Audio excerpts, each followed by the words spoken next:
So this is Android and PC 2D platformer C++ game discussion about my ventures of how I'm making a 2D platformer and how I have rebuilt the engine, I think, like 5 times now.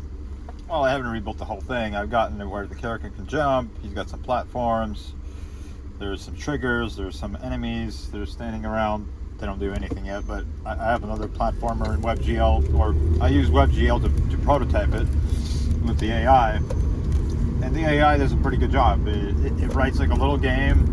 You got some enemies firing fireballs, or you got one where he's jumping on walls. You can do wall jump, and there's another one where he's jumping on a trampoline. And all those systems usually will be around like 400 lines to 1,000 lines of code. You can kind of keep going with Gemini, but it loses context after a while, so you're only like safe around. It depends on the code, but usually I'd say 600 lines, and it starts like deprecating things, the functionalities. It starts being worse. I've tested different little games, like an RTS game, and yeah, certain features will start disappearing, like the little circle that selects buildings. But more back to the 2D platformers. So I made like a signed distance field collision function, and I've tried different things like, okay, access line bounding box. And how this all gets to C++ is like you're like writing your C++ as C98 or C99 style as possible, because I'm trying to support the older Android platform, and the newer one obviously has more features, like the game paddle, the built-in keyboard on screen without having to call Java. And it's like something instinctively keeps telling me avoid Java as much as possible, and that's what has proven to be right, because it lags more, but it runs like on a different UI threads. So this is the important part. So Android has like a thread, right? Like you run your input and your renderer thread. Like you start out basically on the same thread. This is like kind of like what Source Engine also does, and some other engines, like more performant old school ones. A lot of the stuff is on a single thread, which is okay, which is a good start, because you get started, you still worry about performance, you don't try to overkill. I mean, you could make good graphics out of it later,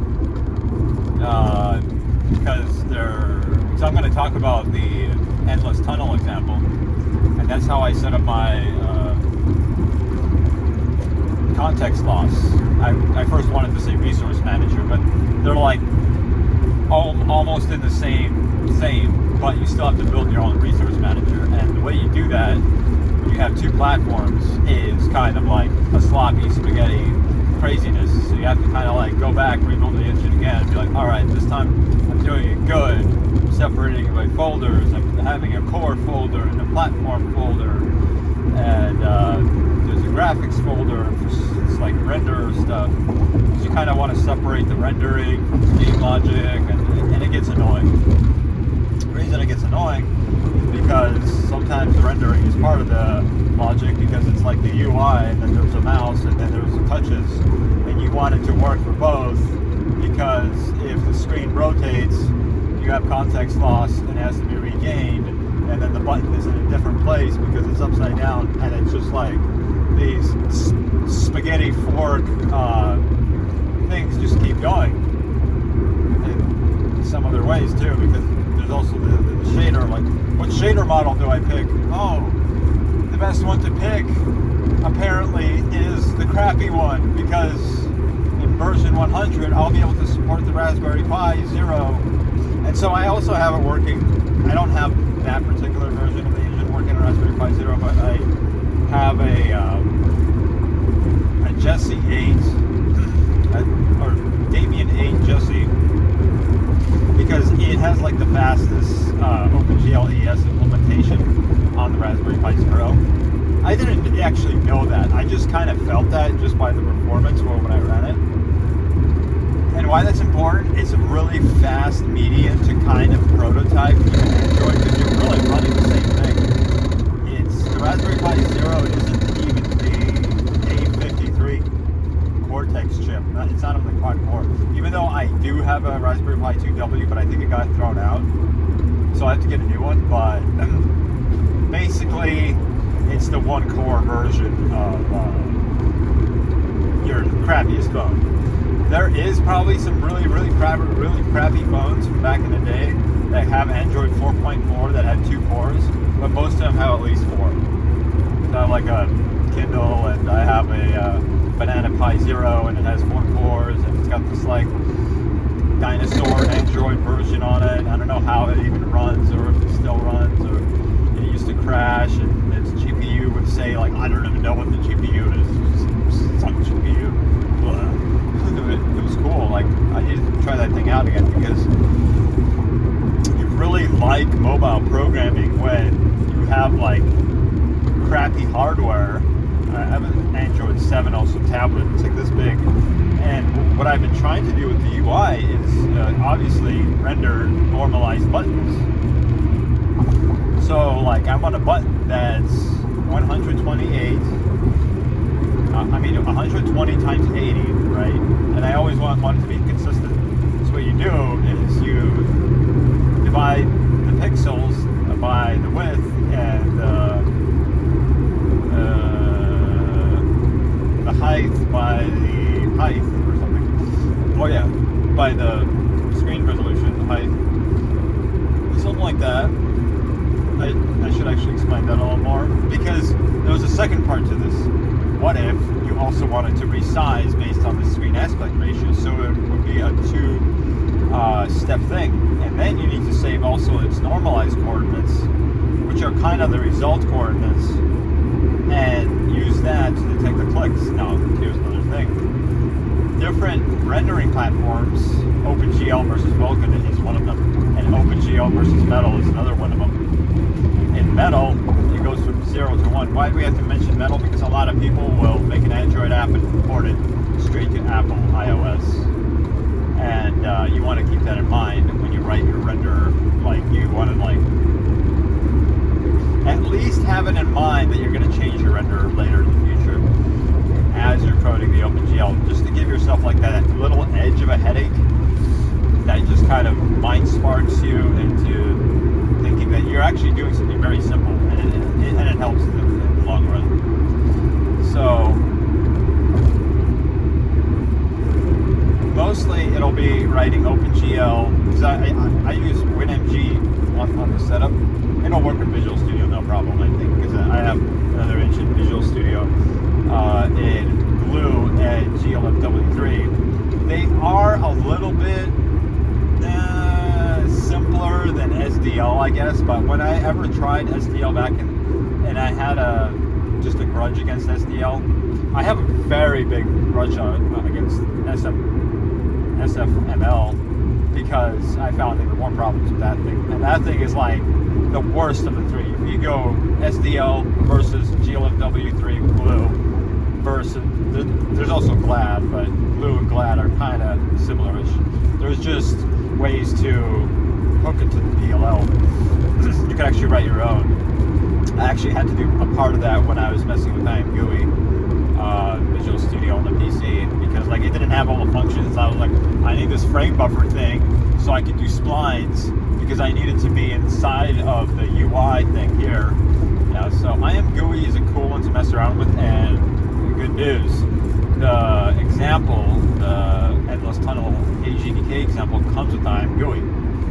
So you do have to manually tell it, get clone, check out particular branch, and if you get the branch right and you put it into the third-party folder, it'll all work. So you need to create some third-party folders because you're going to need to write a text render. You're going to need curl probably because you want to call some backend like Google Play services and verify that the user is a Google Play user. Now this won't really work on the older Android. Google doesn't support it, so you have to write like a dual duplicity system. it's actually a triplicity system, because you'll also need to have maybe Steam also. So yeah, I haven't even thought about Steam for this particular game. I've thought about it for my Steam Source SDK game, because it has Steam built in, so it's like you have to go with Steam. It's just already in there, so you might as well just use it. And then there's the RTS game, where I kind of want it with Steam and I don't want it with Steam. Like I want to have two alternative versions. That's what I'm talking about. It's a triplicity system. Obviously, like, it's just super headache in the world, because now you have to have your own backend database dealing with this, your front end dealing in the game with this, your server in the game kind of dealing with this, and then you run into, like, you already have like two different servers. One is like a game client server, the other one is a database MySQL Apache server. So you have all these servers, and it's like, oh, okay. So like, I spent like months kind of working on that, getting that, but then like I didn't even have curl compiled. So it's good to get curl compiled. I've gotten curl compiled on the old Android. I don't know if I got it compiled on Raspberry Pi, but I believe I do on one of the versions somewhere. And then I failed, and then I installed OpenSSL on top of the one it had, and it broke the Jessie 8. And I had to just download everything off that SD card, reinstall it again. So it's really fast to flash a Raspberry Pi, but when you lose it, you're kind of like, oh, let me see if I can fix it. And like, you spend an hour trying to fix it, and then you can't fix it. Because, interestingly enough, the OpenGL app still ran. The binary still ran. Now, I don't have sound on the Raspberry Pi version yet. Like, I don't know, get like Pi Audio, or do what they have on Adafruit. Get some resistors and capacitors, and just like hook it up to the PWM pin and try to extract sound that way out of it. So it's like, yeah, the Raspberry Pi Zero has limited hardware, obviously. It's like very minimal. But that's the cool thing about it. It's like people like install like all these little screens. It's like, hey, my game is actually a USB hit device. It runs on the device too. And that's one of the like challenges of the challenges. There's many places you can go with this. Like I've made local multiplayer on the PC work already.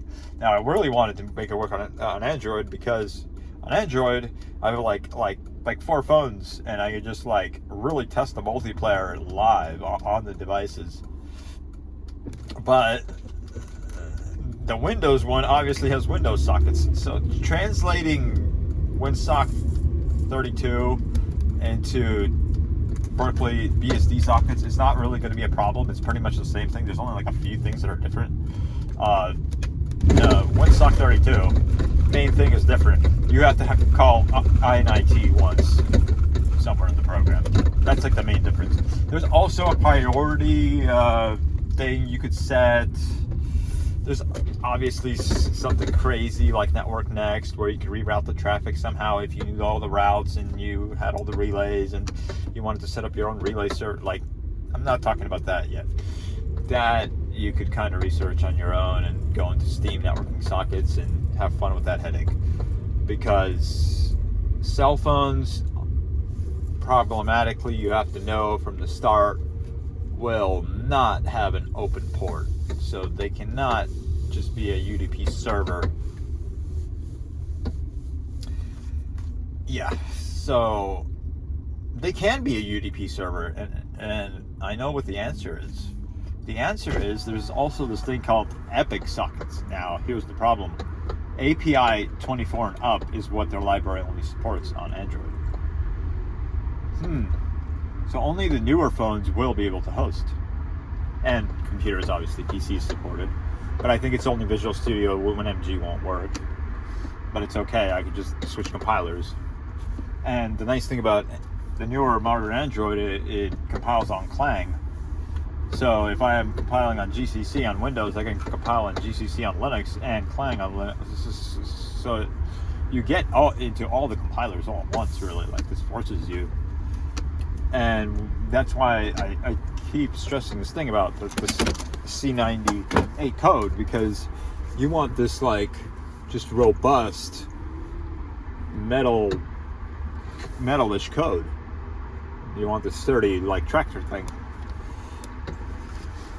So it's like cast iron hot tub.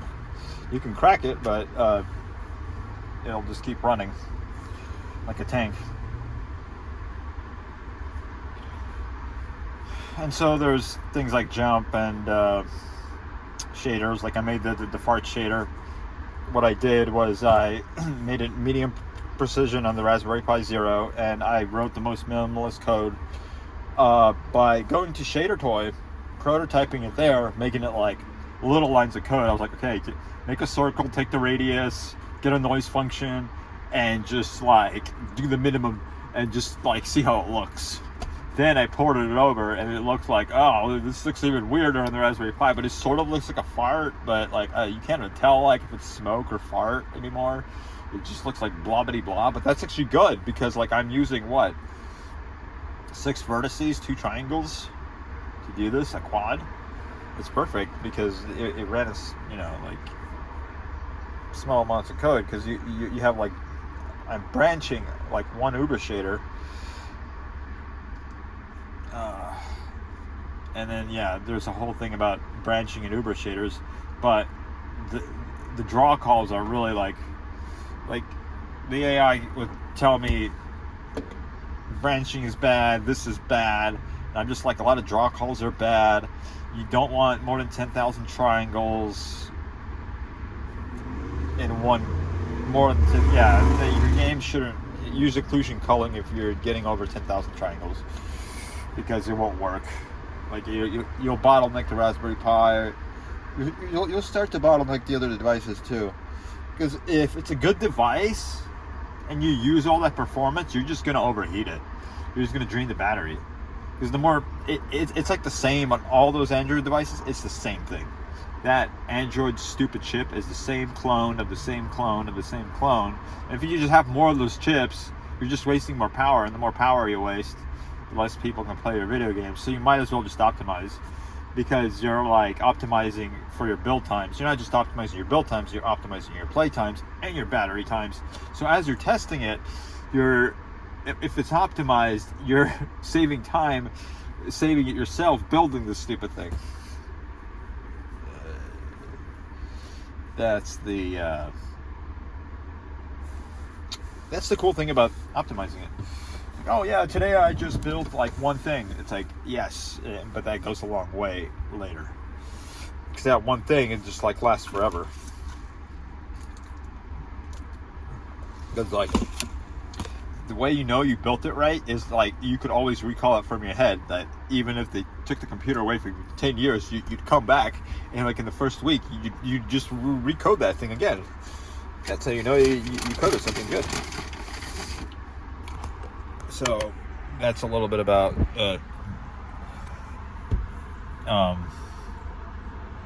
index. But oh yeah, another important thing to know is there's no VAO on the older OpenGL ES 2.0 devices. So you just, if definite, you're just like, oh, okay, there's only going to be one VAO. And so if it's this type of device, older Android or Raspberry Pi, don't use the VAO. And if it's PC with OpenGL 3.3 or whatever, or 2.1, then just use a VAO and problem solved.